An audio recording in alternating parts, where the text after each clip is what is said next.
I would like to start by congratulating the leader of the House, our Honorable Chief Minister Y.S. Jagan Mohan Reddy Garu, for the emphatic win registered in municipal polls, and also thanking him for giving due representation to women in all spheres of governance. Honorable Speaker, sir, Savitribai Phule Garu in the 19th century had given the war cry to all the women, stating, "Awake, arise, educate, smash traditions, and liberate." But, sir, unfortunately, even today in the 21st century, we see women under-respected in all spheres of life. But I would also like to reiterate that our Honorable CM Garu has given true meaning to the call and has done all that it needs to ensure that women get what they deserve. And that it is evidence that his actions also like to reiterate that to ensure women what they deserve, today I am standing in front of you to put forth my opinion that all his actions are a living testimony. I repeat again, sir, all these actions are a living testimony for giving due representation to women in the state. Sir, it is a fact that when given an opportunity to women, women have not left any stone unturned to prove their capability. If you look around, we can get numerous examples to substantiate there is a fact, and the recently concluded Tokyo Olympics and Paralympics are a classic example about how women have brought the glory to the nation when given an opportunity to one of them being the one from our Telugu land named PV Sindhu. Sir, on behalf of all the women, I thank our Honorable CM Garu for reposing faith in Nari Shakti and giving us the opportunity to prove ourselves. I would just like to highlight some of the data points from recently concluded local body polls. Sir, out of the 635 ISRCP MPPs, a whooping 64% are women candidates. Out of 13 YSRCP ZP chairmen, 54% are women. Out of the 12 corporation mayors, again, 67% of them are women. Out of 74 municipality chairmen, again 59% of them are women.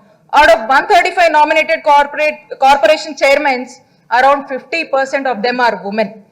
Besides all this due representation given to women, majority of the schemes introduced by the Honorable CM Garu are women-centric. A scheme named YSR Cheyuta, the brainchild of Honorable CM Garu, is a perfect live example of women empowerment. A welfare-oriented scheme focusing on building economic sustainability. Around 24 lakh SC, ST, BC minority women have been benefited through this scheme. It has empowered them by guiding into entrepreneurship and helping them to establish a strong business, creating their own employment opportunities and to be financially stable by themselves. Benefits can really be increased to the farmer if you're able to sell more of value-added products. That's where we're looking at partnerships and internally also growing our existing product portfolio. As a company, we are aggressively investing in brand salience to a wider range of consumers across the country.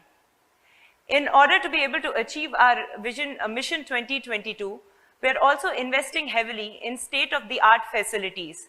This is in line with our mission of being a nationally recognized brand, so a lot of our new processing facilities will come in our newer markets.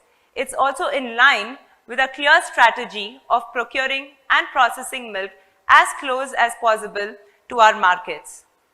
In the coming 5 years, a lot of thrust will also be on technology, especially in the fields of quality management, milk processing, packaging, and most importantly, business analytics.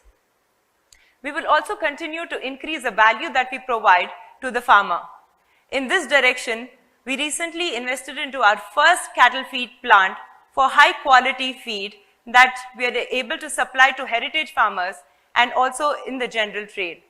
The idea is, in the next 5 years, every year, we are going to establish a new cattle feed plant.